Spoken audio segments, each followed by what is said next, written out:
നമസ്കാരം. ആഗോള വിനോദസഞ്ചാര ഭൂപടത്തിൽ ഭാരതത്തിന്റെ പ്രഭാവം വീണ്ടും വർദ്ധിച്ചുകൊണ്ടിരിക്കുന്ന കാഴ്ചയാണ് 2024 കാണാൻ കഴിഞ്ഞത്. കോവിഡ് മഹാമാരിക്ക് മുൻപുള്ള കണക്കുകളെ പോലും മറികടന്നുകൊണ്ട് വിദേശ സഞ്ചാരികളുടെ വരവിൽ വലിയ വർധനവാണ് രേഖപ്പെടുത്തിയിരിക്കുന്നത്. 2024 ഇന്ത്യയിലെത്തിയ അന്താരാഷ്ട്ര സഞ്ചാരികളുടെ എണ്ണം 2.05 കോടിയായി ഉയർന്നു. 2019 കണക്കുകളെ അപേക്ഷിച്ച് 14.85% വർധനമാണിത്. വിദേശ നാണ്യ വരുമാനത്തിലും തൊഴിലവസരങ്ങളിലും വിനോദസഞ്ചാര മേഖല വലിയ സംഭാവനയാണ് നൽകുന്നത്. ഈ കുതിപ്പിനിടയിൽ ഇന്ത്യയിലെ ഏറ്റവും കൂടുതൽ വിദേശ സഞ്ചാരികൾ സന്ദർശിക്കുന്ന സംസ്ഥാനങ്ങളുടെ പട്ടികയിൽ ഗുജറാത്ത് 3ാം സ്ഥാനത്തെത്തിയത് ശ്രദ്ധേയമായ നേട്ടമായി മാറുന്നു. കേന്ദ്ര വിനോദസഞ്ചാര മന്ത്രാലയം പുറത്തുവിട്ട കണക്കുകൾ പ്രകാരം മഹാരാഷ്ട്രയും പശ്ചിമ ബംഗാളുമാണ് ആദ്യ 2 സ്ഥാനങ്ങളിൽ. തൊട്ടു പിന്നാലെ ഗുജറാത്ത് നിലയുറപ്പിച്ചു. ഉത്തർപ്രദേശും രാജസ്ഥാനുമാണ് ആദ്യ 5 സ്ഥാനങ്ങളിലുള്ള മറ്റ് സംസ്ഥാനങ്ങൾ. പ്രധാനമന്ത്രി നരേന്ദ്രമോദിയുടെയും മുഖ്യമന്ത്രി ഭൂപേന്ദ്ര പട്ടേലിൻ്റെയും ദീർഘവീക്ഷണത്തോടെയുള്ള പ്രവർത്തനങ്ങളാണ് ഗുജറാത്തിൻ്റെ ഈ നേട്ടത്തിന് പിന്നിലെന്ന് വിലയിരുത്തപ്പെടുന്നു.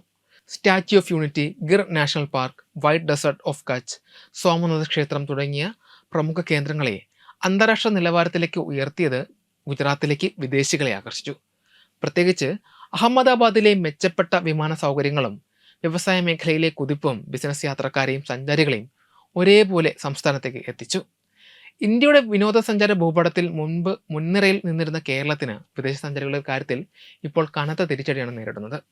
മുൻപ് വിദേശ സന്ദർശകരുടെ എണ്ണത്തിൽ മികച്ച വിഹിതം വഹിച്ചിരുന്ന കേരളം ഏറ്റവും പുതിയ പട്ടികയിൽ ആദ്യ 5 സ്ഥാനങ്ങളിൽ പോലും ഇടം പിടിച്ചില്ല എന്നത് ഞെട്ടിക്കുന്ന വസ്തുതയാണ്.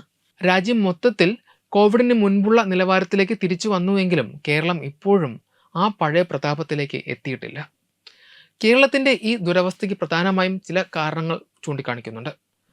വിമാന നിരക്കിലുണ്ടായ അമിതമായ വർധനമാണ് ഇതിൽ പ്രധാനമെന്ന് ടൂറിസം മേഖലയിലെ വിദഗ്ധർ അഭിപ്രായപ്പെടുന്നു. ബംഗളൂരു, ദില്ലി, മുംബൈ തുടങ്ങിയ മെട്രോ നഗരങ്ങളിൽ നിന്ന് കേരളത്തിലേക്കുള്ള വിമാനക്കൂലി മറ്റ് വിദേശ രാജ്യങ്ങളിലേക്ക് പോകുന്നതിനേക്കാൾ കൂടുതലായതിനാൽ ആഭ്യന്തര വിദേശ സഞ്ചാരികൾ മറ്റിടങ്ങൾ തിരഞ്ഞെടുക്കുന്നു.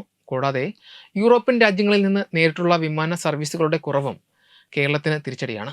ഉത്തരേന്ത്യൻ സംസ്ഥാനങ്ങൾ തങ്ങളുടെ ചരിത്ര സ്മാരകങ്ങളും തീർത്ഥാടന കേന്ദ്രങ്ങളും കേന്ദ്ര സർക്കാർ പദ്ധതികളുടെ സഹായത്തോടെ ആധുനീകരിച്ചപ്പോൾ കേരളത്തിൻ്റെ പരമ്പരാഗത ടൂറിസം ഉൽപ്പന്നങ്ങളായ കായലുകളും ആയുർവേദത്തിനും പുതുമ നഷ്ടപ്പെടുന്നുണ്ടോ എന്ന സംശയവും ഉയരുന്നുണ്ട്.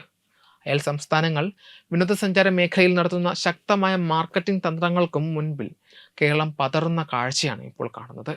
ചുരുക്കത്തിൽ ഗുജറാത്ത് ഉൾപ്പെടെയുള്ള സംസ്ഥാനങ്ങൾ വിനോദസഞ്ചാര മേഖലയിൽ വിപ്ലവകരമായ മാറ്റങ്ങൾ കൊണ്ടുവരുമ്പോൾ കേരളത്തിന് തങ്ങളുടെ നഷ്ടപ്പെട്ട പ്രതാപം വീണ്ടെടുക്കാൻ ശക്തമായ വിപണന തന്ത്രങ്ങളും മെച്ചപ്പെട്ട യാത്രാ സൗകര്യങ്ങളും ആവശ്യമാണ്. കേന്ദ്ര സർക്കാരിൻ്റെ സ്വദേശ് ദർശൻ 2.0 പോലെയുള്ള പദ്ധതികൾ പ്രയോജനപ്പെടുത്തി കേരളം മുന്നോട്ട് വന്നില്ലെങ്കിൽ ആഗോള ടൂറിസം ഭൂപടത്തിൽ സംസ്ഥാനം ഇനിയും പിന്നിലേക്ക് പോകുവാൻ സാധ്യതയുണ്ട്. Web desk Tatwamayi news. Brought you by Kerala AIDS control society. HIV AIDS സംബന്ധമായ സംശയങ്ങൾക്ക് 1097 എന്ന 24 മണിക്കൂറും പ്രവർത്തിക്കുന്ന ടോൾ ഫ്രീ നമ്പറിലേക്ക് വിളിക്കുക.